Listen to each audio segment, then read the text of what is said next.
خبروں کے سلسلے کو آگے بڑھاتے ہوئے اپڈیٹ کریں آپ کو بیورو چیف پاک سٹی 7 راؤ محمد یوسف ضیائی کی رپورٹ کے مطابق دیگر شہروں کی طرح ضلع اکاڑہ میں بھی نگہبان رمضان پیکج کی تقسیم کا آغاز 5 مارچ سے کر دیا گیا۔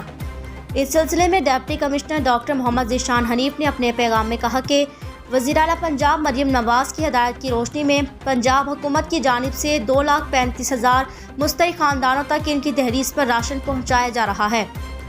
جی راؤ یوسف، اس سلسلے میں کیا کہنا تھا ڈاکٹر ذیشان حنیف کا، بتائیے گا۔ بسم اللہ الرحمن الرحیم۔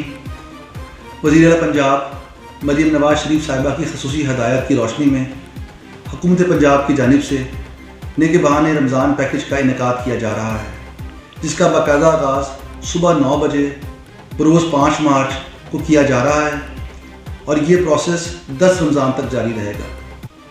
اس پیکج کے تحت 2,35,000 فیملیز کو ضلع اکاڑہ میں ان کی گھر کی دہلیز پر راشن بیگز پہنچائے جائیں گے، جو ہمارے ضلع انتظامیہ کے جو ملازمین ہیں وہ ان کے گھر تک پہنچائیں گے۔ اس پورے پروسیس کے اندر آپ تمام لوگوں سے ریکویسٹ ہے کہ آپ یا تو اس وقت گھر پر موجود رہیں یا آپ کا شناختی کارڈ آپ کے گھر پر موجود ہو، تاکہ آپ کی جو امانت ہے وہ آپ کے گھر کی دہلیز پر عزت کے ساتھ اور مرتبے کے ساتھ آپ تک پہنچائی جا سکے۔ آپ کی تعاون کا شکریہ۔ حکومت عوام ساتھ ساتھ۔ Thank you.